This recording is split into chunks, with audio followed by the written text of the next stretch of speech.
Probability में जो mathematical expectation की हम थ्योरी की बात करते हैं, इसमें एक जो सक्सेस होता है उस सक्सेस की एक्सपेक्टेड वैल्यू रुपीज़ में कितनी होगी या उस सक्सेस के हो जाने से कितने रुपीज़ का बेनिफिट हो जाएगा, तो वही हम फाइंड करते हैं मैथमेटिकल एक्सपेक्टेशन थ्योरी में।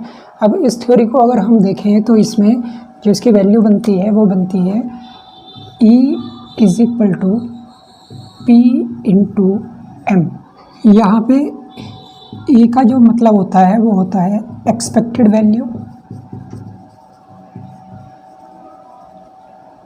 P का मतलब होता है प्रोबेबिलिटी ऑफ सक्सेस,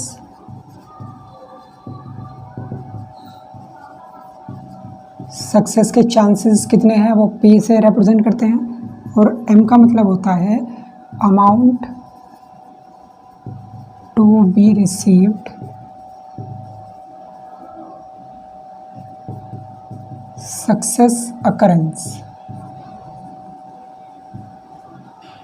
यानी सक्सेस हो जाने पे कितने रुपीज़ का बेनिफिट मिल सकता है, कितने रुपीज़ की अमाउंट हमें मिलेगी, तो वो उसे हम एक्सपेक्ट करते हैं, उसे हम रिप्रेजेंट करते हैं M से। किस तरीके से हम एक्सपेक्टेड वैल्यू फाइंड करते हैं, मैथमेटिकल एक्सपेक्टेशन प्रोबेबिलिटी में किस तरीके से बता सकते हैं। जो मैथमेटिकल एक्सपेक्टेशन है वो होता है कि किसी भी सक्सेस के हो जाने पे कितने रुपीज़ का बेनिफिट हो सकता है। तो यहाँ पे हम ये बात ध्यान रख लेनी है कि जब भी हम किसी प्रॉफिट की या लॉस की बात करेंगे और वहाँ पे हम कोई प्रोबेबिलिटी फाइंड करने वाले हों, तो हमें उसके लिए एक्सपेक्टेड वैल्यू फाइंड करने की ज़रूरत पड़ जाती है, जिसको हम मैथमेटिकल एक्सपेक्टेशन भी कहते हैं। मैथमेटिकल एक्सपेक्टेशन फाइंड करने के लिए और अच्छे से समझ लेने के लिए प्रॉब्लम को देख लेते हैं। मैंने यहाँ पे दो अलग अलग तरह की प्रॉब्लम को रखा है, जिसमें हम दो अलग तरीके से एक्सपेक्टेशन कैसे फाइंड कर सकते हैं उसको सीखेंगे। तो सबसे पहले फर्स्ट पॉइंट है, the probability of a businessman earning a profit of ₹20,000 in grain business is 40%। यानी एक बिजनेसमैन को ग्रेन के बिजनेस से, यानी कि जो गेहूं होता है उसके बिजनेस करने से 20,000 प्रॉफिट हो जाएगा, इसके चांसेस है 40%। सेकंड उसने कहा है the probability of he is earning a profit of ₹15,000 is sugar business is 35%। और उसका जो दूसरा जो एक एक्सपेक्टेशन है वो ये है कि वो शुगर के बिजनेस से लगभग 15,000 का प्रॉफिट अर्न कर सकता है, उसके चांसेस 35% हैं। And the probability of he is earning a profit of ₹10,000 in cement business is 25%। और सीमेंट के बिजनेस को करने से उसको जो 10,000 का प्रॉफिट होगा उसके चांसेस हैं 25%। What is the amount of profit expected to receive by him. तो इसके क्या चांसेस हैं कि वो अगर बिज़नेस करे उन तीनों बिजनेस से, तो उसे टोटल कितनी अमाउंट की एक्सपेक्टेशन है या उसके टोटल कितनी अमाउंट का उसे प्रॉफिट हो सकता है, तो टोटल एक्सपेक्टेशन उसकी बतानी है। फर्स्ट पॉइंट ये हुआ है। और सेकंड पॉइंट है the probability of A merchant will earn A profit of ₹16,000। एक जो बिजनेसमैन है वो 16,000 का प्रॉफिट अर्न करेगा ड्यूरिंग द ईयर इज़ 5/8। तो वो पूरे साल में 16,000 का प्रॉफिट अर्न करेगा, इसके चांसेस हैं 5/8। On the other hand, the probability that he will incur a loss of ₹8,000 is 3/8। और इसी सेम ईयर में उसको लॉस होने के चांसेस हैं 3/8, और उसके लॉस कितना हो सकता है, 8,000 का लॉस होने के चांसेस उसके 3/8 हैं, 16,000 का प्रॉफिट होने के चांसेस उसके 5/8 हैं। What is the mathematical expectation, तो उसकी टोटल मैथमेटिकल एक्सपेक्टेशन कितनी है ये हमें फाइंड करना है।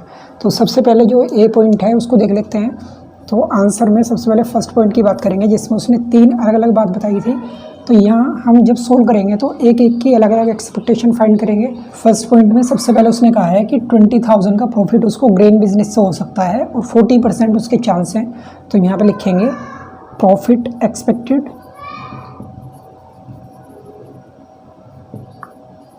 फ्रॉम ग्रेन बिजनेस, तो कितना आ जाएगा, 20,000 का प्रॉफिट होना है, लेकिन उसके चांसेस सिर्फ 40% हैं। तो इसका प्रॉफिट जो आ जाएगा सोल्व करने के बाद वो आ जाएगा 8,000। इसको हम सोल्व कर लेंगे कि उसे ग्रेन के बिजनेस से पूरे साल में 8,000 का प्रॉफिट होगा। सेकंड उसका जो एक पॉइंट था उसमें उसने बताया है कि उसे शुगर के बिजनेस से 15,000 का प्रॉफिट होने के चांसेस 35% हैं। तो profit expected from sugar business, तो ये आ जाएंगे 15,000 × 35 / 100। तो इसकी जो परसेंटेज आ जाएगी वो आ जाएगी 4500 और 750, 5250। तो इसको शुगर के बिज़नेस से प्रॉफिट होने के चांसेस हो जाएंगे 5250। लास्ट में उसने कहा था कि जो उसकी एक्सपेक्टेड प्रॉफिट होगी सीमेंट के बिज़नेस से तो वो होगा कितने भाई 25%, और टोटल प्रॉफिट 10,000 हो सकता है। तो 10,000 का निकाल देंगे इसमें 25%, जो हो जाएगा 2500। अब जो टोटल वैल्यू इसकी आ सकती है उसको निकाल देंगे हम। टोटल एक्सपेक्टेशन जो उसने पूछी है, टोटल एक्सपेक्टेशन या expected profit all of 3 businesses, तीनों बिजनेसेस का जो एक्सपेक्टेड प्रॉफिट हो सकता है सबको ऐड कर लेंगे। 8,5250 प्लस 2500 सबको ऐड करके आ जाएगा 8,513 और 15,750। तो इसकी टोटल एक्सपेक्टेशन आ जाएगी पूरे ईयर की अलग अलग बिजनेस से प्रॉफिट कमाने के लिए 15,750, यानी कि उसको इतना टोटल प्रॉफिट उस पूरे साल में हो सकता है सभी की अलग अलग एक्सपेक्टेशन के बाद। अब जो इसका सेकंड पॉइंट है उस सेकंड पॉइंट को देख लेते हैं। सेकंड पॉइंट में उसने कहा था कि उसको प्रॉफिट हो सकता है 16,000 का, इसके चांसेस हैं 5/8। तो लिख देंगे यहाँ पे प्रॉफिट एक्सपेक्टेड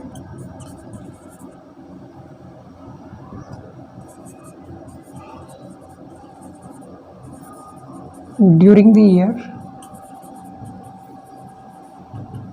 16,000 इंटू 5/8, उसने खुद ही बताया। अब इसको जब हम सोल्व करेंगे तो आ जाएगा 10,000। प्रॉफिट की एक्सपेक्टेशन 10,000 है उसको साल में होने की। फिर इसमें जो सेकंड पॉइंट है उसमें कहा है लॉस एक्सपेक्टेड